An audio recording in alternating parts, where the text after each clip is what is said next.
또 우리에게 더 확실한 예언이 있어. 어두운 데 비치는 등불과 같으니 날이 새어 샛별이 너희 마음에 떠오르기까지 너희가 이것을 주의하는 것이 가하니라. 그러나 민간에 또한 거짓 선지자들이 일어났었나니 이와 같이 너희 중에도 거짓 선생들이 있으리라. 저희는 멸망케 할 이단을 가만히 끌어들여 자기들을 사신 주를 부인하고 임박한 멸망을 스스로 취하는 자들이라. 사도 베드로는 베드로후서 1장 마지막 부분에서 예수님 재림에 대하여 더 확실한 예언이 있으니 여기에 주목하라고 한 후 이어지는 2장에서 이단들과 거짓 선생들이 있을 것이라고 말씀했습니다. 이단과 거짓 선생들은 자기들을 사신 주를 부인하고 임박한 멸망을 스스로 취하는 자들이라고 했습니다. 즉 예수님을 부인하는 자들이라는 것입니다. 기독교의 핵심이며 기독교의 모든 것은 예수님입니다.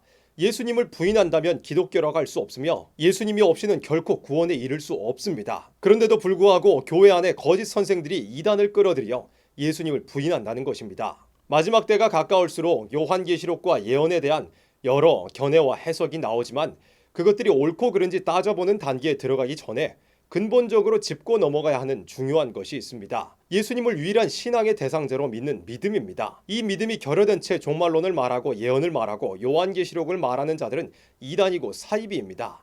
이런 자들에게는 공통적인 특징이 있습니다. 하나님과 성도 사이의 유일한 중보자이신 예수님 외에 추가적인 중보자를 말하거나 예수님의 자리에 다른 존재를 놓으려 한다는 것입니다. 하나님은 한 분이시요 또 하나님과 사람 사이의 중보도 한 분이시니 곧 사람이신 그리스도 예수라. 이 말씀처럼 하나님과 인간 사이의 중보는 오직 예수님 한 분인데도 불구하고 특정 인물을 신격화, 교조하여 하나님께서 가장 미워하시는 우상 숭배를 합니다. 신앙의 대상자이신 예수님에 대한 올바른 믿음과 지식에서 벗어나 예수님의 말씀보다 특정 인물의 말을 더 중요하게 생각하거나 성경 말씀을 교주의 말에 맞춰 왜곡하여 수많은 배단들을 만들어냅니다. 대표적으로 시한부 종말론이 있습니다. 예수님께서는 분명히 그날과 그때는 아무도 모르나니 하늘의 천사들도 아들도 모르고 오직 아버지만 아시느니라 라고 하셨고 때와 기한은 아버지께서 자기의 권한에 두셨으니 너희의 알 바 아니요라고 말씀하셨습니다.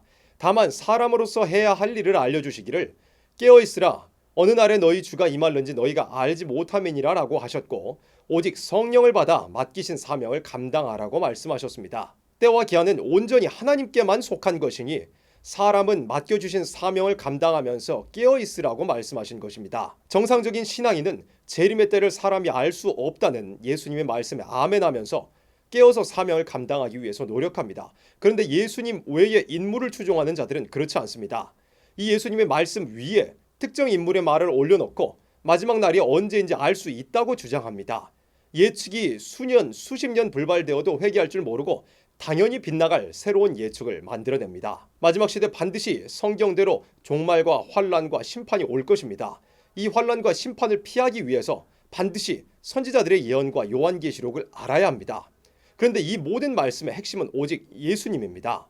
예수님 한 분만을 올바로 신앙하고 예수님의 말씀만을 전적으로 믿지 않는다면 환란과 심판을 피할 수 없습니다. 요한계시록은 시작부터 예수 그리스도의 계시라라고 하면서 예수님이 주인공이심을 나타냈고 예수님의 피로써 죄 사함을 얻어 나라와 제사장이 된 교회와 종들에게 주시는 계시이며 편지입니다.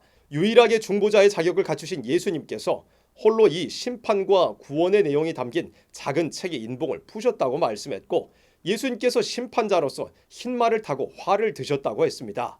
큰 환란 중에서 구원을 받는 백성들도 예수님의 피로 그 옷을 희게 하였다고 했고 시온산에 강림한 14만 4천도 그 이마에 어린 양 예수님의 이름과 그 아버지의 이름이 있다고 했습니다. 이 땅에서 이루어지는 천연왕국도 그리스도의 나라라고 했고 22장의 마지막까지 오직 주 예수님을 기다린다는 내용으로 마무리됩니다. 그리고 요한계시록 10장 7절과 11절에서는 선지자들의 예언을 다시 예언해야 한다고 했습니다.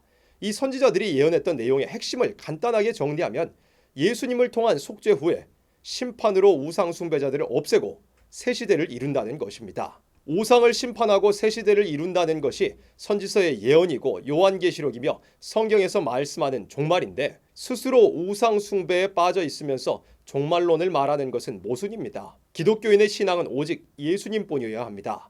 성경에서 말씀하는 종말에서 결코 예수님이 빠지거나 그 이름이 희미해지거나 다른 이름이 개입될 수 없습니다.